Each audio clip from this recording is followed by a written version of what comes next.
Ny vokatry ny fitsarana moa zany ny rota amreo afaka noho ny fisalasalana anisan'izay afaka noho ny fisalasalana izay raha matora zay mamonjy Claudine.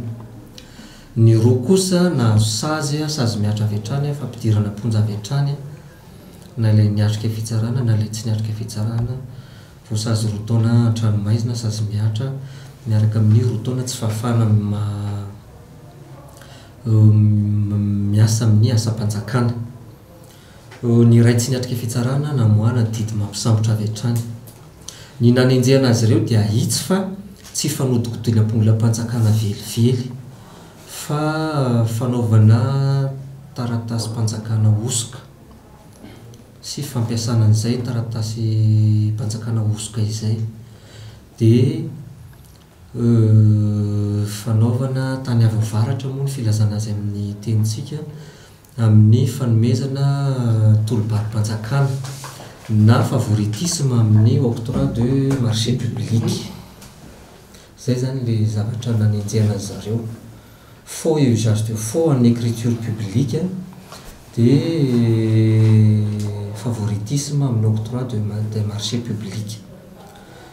Ny tsara koa marina dia tsy nivoaka ny fonja velively raha matora izay mamonjy Claudine. Ny antony dia satria tamin'io raharaha io izy tsy nisy fiazonana ponja azy vonjy maika velively. Tsy tompona andraikitra voalohany ny fanenjehana azy anatin'io raharaha io fa paray tsy kombakomba ihany. Ny raharaha mahatazona azy any am-ponja dia raharaha hafa mihitsy raha samihafa fa tsisy ifandraisany tamin'ilay tsaraina omaly.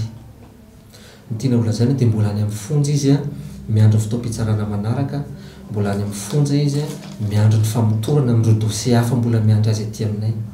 Mbola miandry ihany koa izy satria misy taratasy ihany koa hanenjehana azy, taratasy hanenjehana azy ihany koa maromaro izay mbola tsy natolotra ny fitsarana mihitsy fa mbola ny anatin'ny famotorana eo anivon'ny mpanao famotorana, izany hoe ny bianco moa zany. Arak'izany nanatanteraka valandresaka ho an'ny mpanao gazety io ariviny teo anivon'ny PAC na ny pôle anti-corruption momba ny raharaha na voasaringotra ny mpandrarara izay mamonjy Claudine.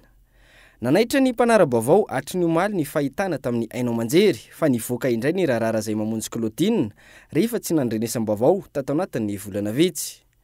Isan'ny fanontaniana an-tsain'ny mpanara-baovao maro ny amin'ny hoe fifandrifian-javatra sa inina natao.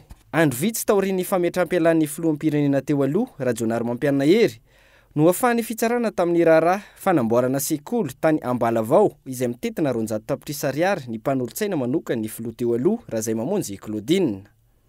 Tsy ampy ny pirofo hitanana azy antony didy manafaka azy noho ny fisalasalana raha ny fanazavana niaraka tamin'ny olona efatra hafa. Izay ny didy navoaka ny fitsarana manokana momba ny ady amin'ny kolokolo na ny PAC. Na eo aza izany mbola any am-ponja ity mpandraraha ity. Fanontaniana mipetraka an-tsain'ny mpanara-baovao ihany koa ny hoe nisy indray ve nitsindry na ny teny midina tamin'ity raharaha ity. Miankina amin'ilay mpitsara na andray izany na tsy hoy Clément John, filoha lefitry ny syndicat ny mpitsara eto Madagasikara.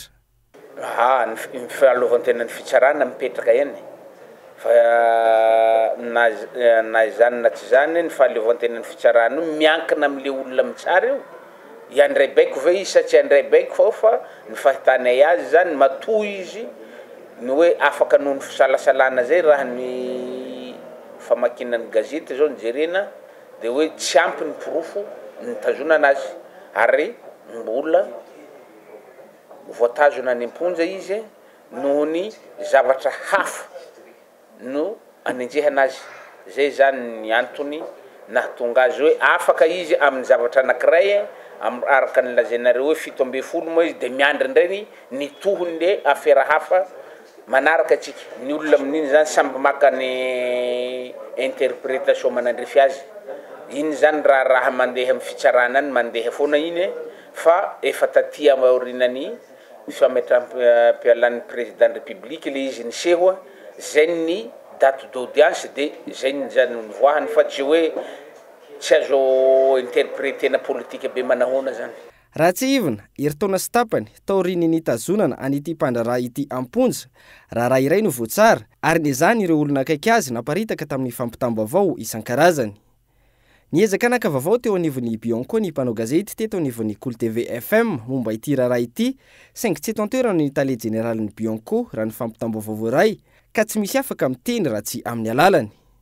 Andrasana ny toy ny fanadihadiana sy ny fitaom-pitsarana ireo raharaha ambony izay anenjehana nyity mpandraraha akaiky ny filoha teo aloha ity. Isany amin'izany ny raharaha fanodinkodinam-bola tany amin'ny commune Ambohimamasina izay mitetina hatramin'ny 500 sy 300 tapitrisa ariary. Ny kolikoly amin'ny fahazahoana ireo tsenam-barim-panjakana maro. Ny fanodinkodinana vola mitetina 500 tapitrisa ariary tamin'ny fanavaozana ny tranon'ny poste tany Antanety-be. Mampanahy ny mpanara-baovao ihany koa ny fomba fiasan'ny fitsarana eto Madagasikara manoloana ity raharaha raha izay mamonjy Claudine ity. Aiza ho aiza marina ny fitadiavan'ireo mpitsara, ny famerenana ny asana, iverenana ny fahatokisany olom-pirenena ny fitsarana.